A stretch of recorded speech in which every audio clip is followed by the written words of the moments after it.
something.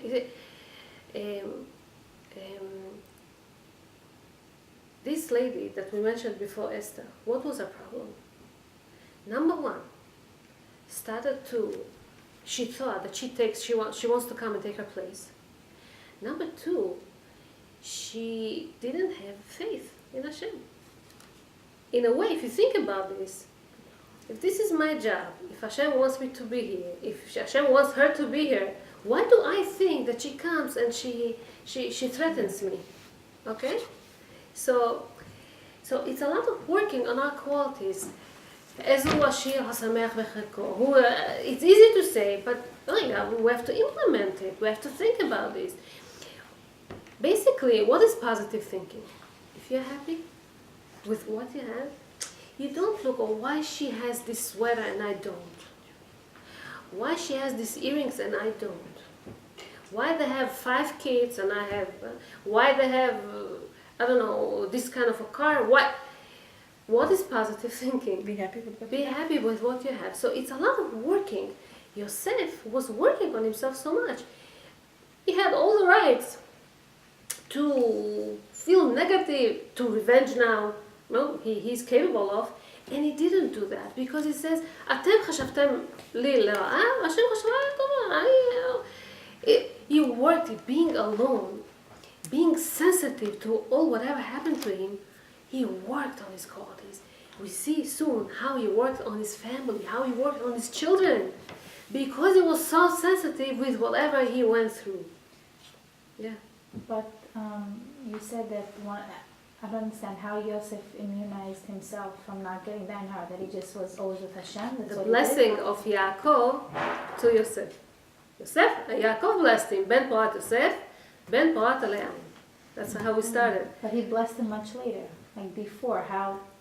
before he was dying. That he would Right. continue with his children also. It's true. You say, I told you. And a bracha, when you bless somebody, it has to come upon something. You cannot just bless.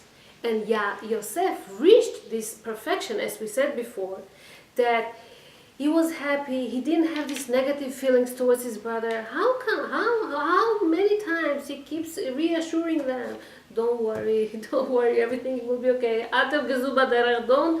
Don't fight on the way. I'll take care of you, I'll support you. And that's what he was doing. He was keep supporting them. Okay, not to revenge them is one thing. Supporting them? I don't have to, after all what you did to me, right? But he does this. So a bracha of Yaakov came on something that was already there, okay?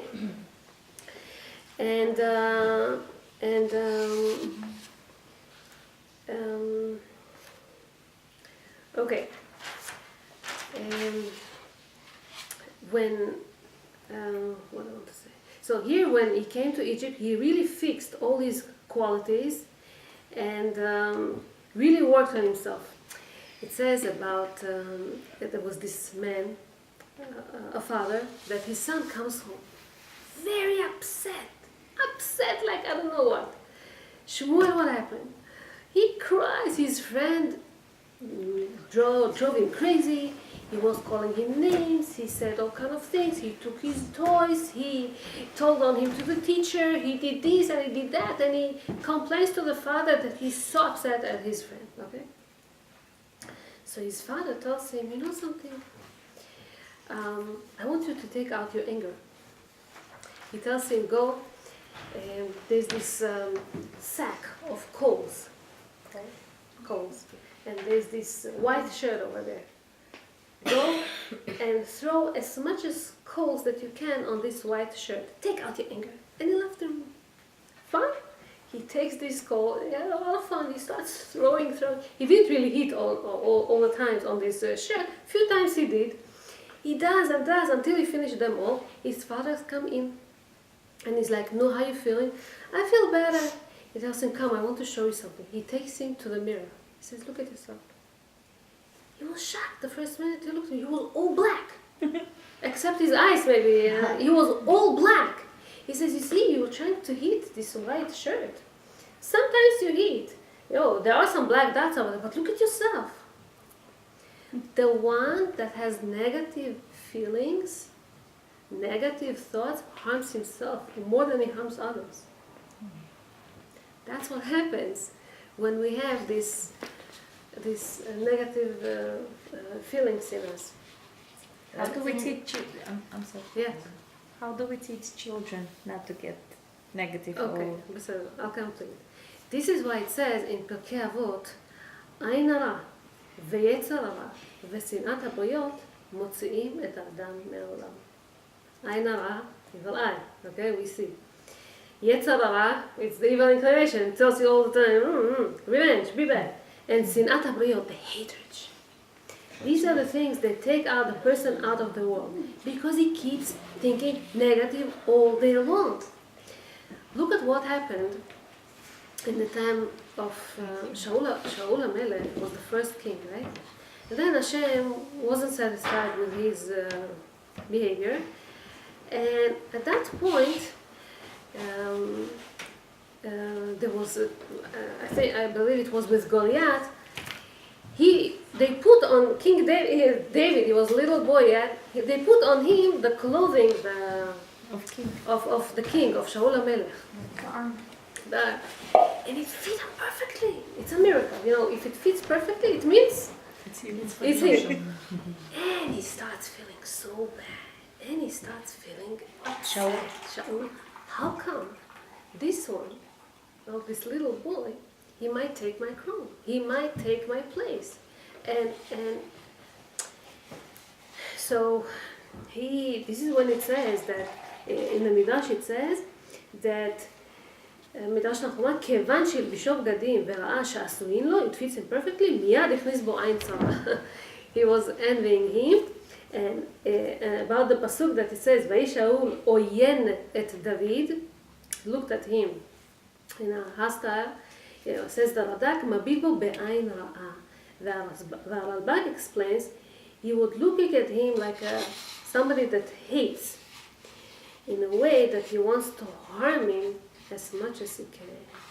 This one he knows that he got also to depression later on, because all these things influence you. You keep thinking, then he's going to overcome me, he's going to take my life.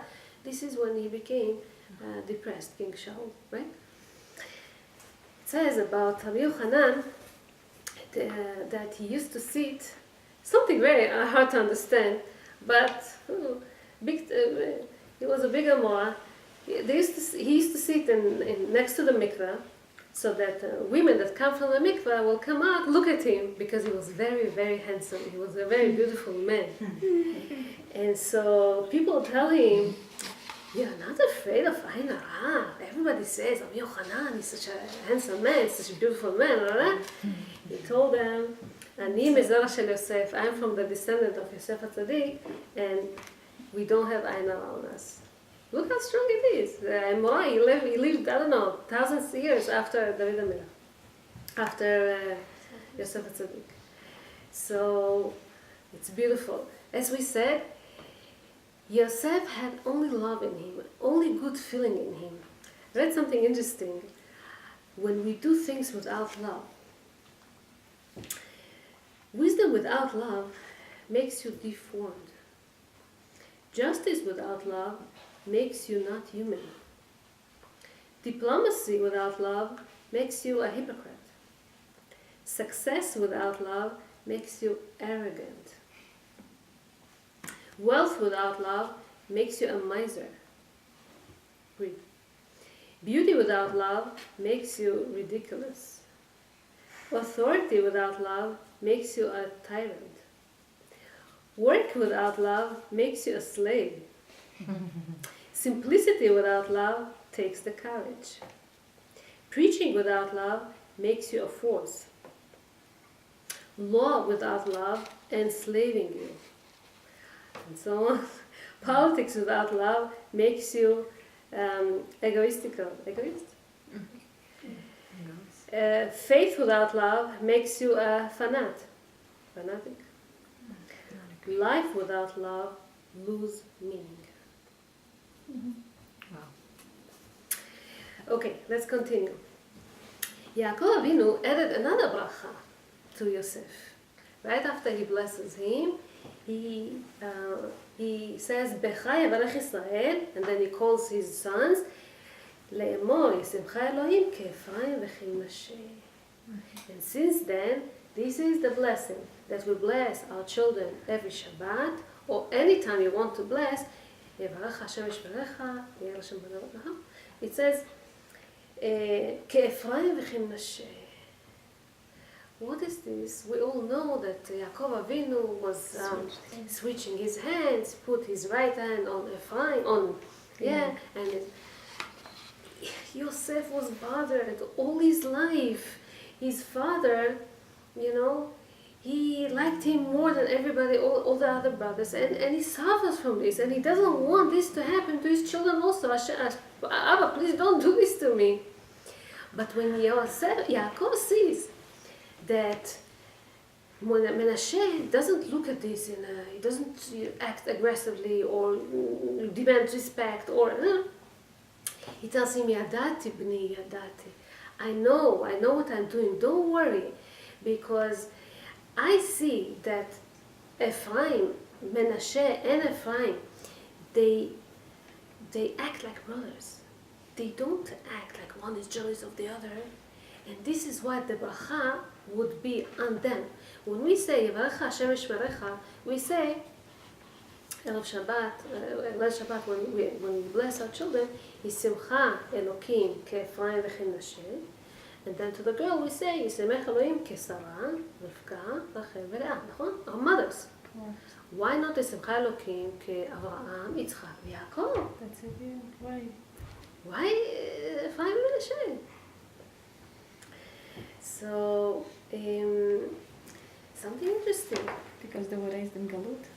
They were raised in Galut, in a way, and were not close to Judaism, and in that exile still maintained their Jewish values and kept Jewish, and it gives us power, it gives us strength to all the exile after be like Ephraim and Menashe. Okay? But not only this, more than that. Why Ephraim and then Menashe? How come Menashe lets Ephraim be first? Who was born first? Ephraim? Menashe was born first. So they have like a unity. There is no competition. This is something special. Look at all Sefer Bereshit. Whenever there's a brothers, there's a Different. fight. Cain and Hevel, first brothers, fight. What is the fight?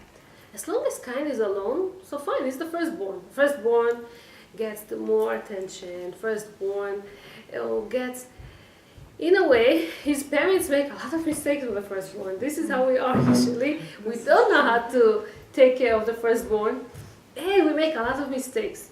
They say that the second and even the third boy or son or girl or doesn't matter, child, they become stronger. They become better than the first one. Why? Huh? The parents already have confidence. They already know what they are doing. They don't make so much mistakes like they did with the first one. But for the first one, if we look from his point of view, it bothers him. This little one comes. Till now he was the king. And now comes the second one, takes all the attention. And if he's smarter, it bothers him even more. He's smarter. He's not like me. I'm average and he's smarter. He gets all the attention. Everybody praise him. Everybody say good things about him. And it kills him. So Cain and Hevel were like that. Okay? Abraham, Yitzchak, Yaakov, everybody who dealt with a brother had a problem. Yitzchak and Ishmael didn't get along. Abraham with his brothers didn't get along. Yosef with his brothers didn't get along. Okay? There is a Shir Shirim, Midrash in Shir Shirim, that says, Mitnecha ke'achli. I want you, what kind of a brother? And it explains all the things that we said before. All the brothers didn't get along. It speaks about Yosef and Binyamin and Moshe and Aaron. Yosef and Binyamin. Binyamin is the only child now from Rachel. Nobody knows where Yosef is. And he gets the inheritance. He gets all the attention of his father. After the loss of his mother, he gets all the love. All of a sudden, come Yosef, this successful man, he puts him in this small pocket. And they lived, they were brothers, like brotherhood. And then Moshe and Aaron. Moshe and Aaron, we know that Moshe was in an exile. He wasn't, I mean, he was by Paro's house, and then yes, for many years he was in exile. All of a sudden he comes in the age of 80, and Aaron is the leader. He comes and he takes her, and Aaron was fine with this. Not only fine, he was happy with this. He was happy inside him. Okay? So here they explain something interesting. Whoever lives together, brothers who live together, many times there's a lot of struggle in the house, there's a lot of pressure in the house, a lot of problems, and because of this could be that they don't get along.